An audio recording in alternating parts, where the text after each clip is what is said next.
असम के बाढ़ पीड़ितों की सहायता के लिए बंगी हिंदू महामंच का आर्थिक सहयोग अभियान। असम में आई भीषण बाढ़ से प्रभावित लोगों की सहायता के लिए बंगी हिंदू महामंच ने पहल की है।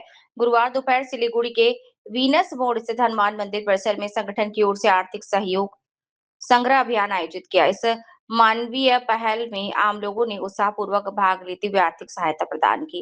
इस अभियान के दौरान संगठन के सदस्यों ने राहगीरों और व्यापारियों को असम के बाढ़ प्रभावित लोगों की स्थिति से अवगत कराते हुए सहयोग की अपील की।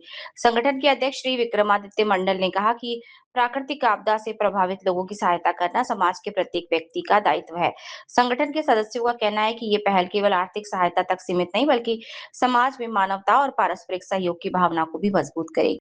নয়, আমাদের এটা দায়িত্ব, একটা কর্তব্যের মধ্যে পড়ে যে আমাদের পার্শ্ববর্তী রাজ্য আসামে, যেখানে আমাদের ভাইরা রয়েছে, বোনেরা রয়েছে, ওখানকার জনগণ আজকে যেই কঠিন পরিস্থিতির মধ্যে দিয়ে যাচ্ছে, বিশেষ করে আমরা বলতে পারি আপার আসাম এবং যে ডিস্ট্রিক্ট গুলো সব থেকে বেশি ক্ষয়ক্ষতি হয়েছে।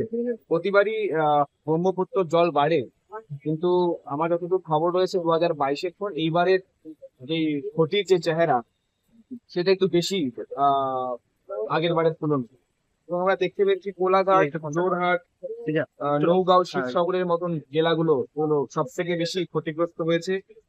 প্রায় 3 লক্ষের উপর মানুষ ক্ষতির মুখে রয়েছে। মৃত্যুর সংখ্যা এখনো আমাদের অনলাইন তথ্য অনুযায়ী 78-এর উপরে দিয়েছে।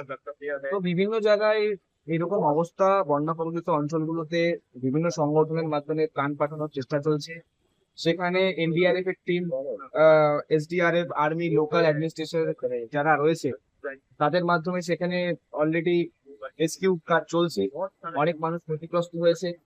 তো আসামের আপামর জনসাধারণের পাশে আমরা পশ্চিমবঙ্গের পক্ষ থেকে রয়েছি এবং আজ বঙ্গীয় হিন্দু মহামঞ্চের পক্ষ থেকে আমরা আসাম সরকারের তথা আসামের সাধারণ মানুষদের হাতে কিছু আমাদের এই কান তুলে দেওয়ার উদ্দেশ্যে আমরা শিলিগুড়ি, বেনাস মোড়ে, হিলকা রোডে কিছু কালেকশন করছি।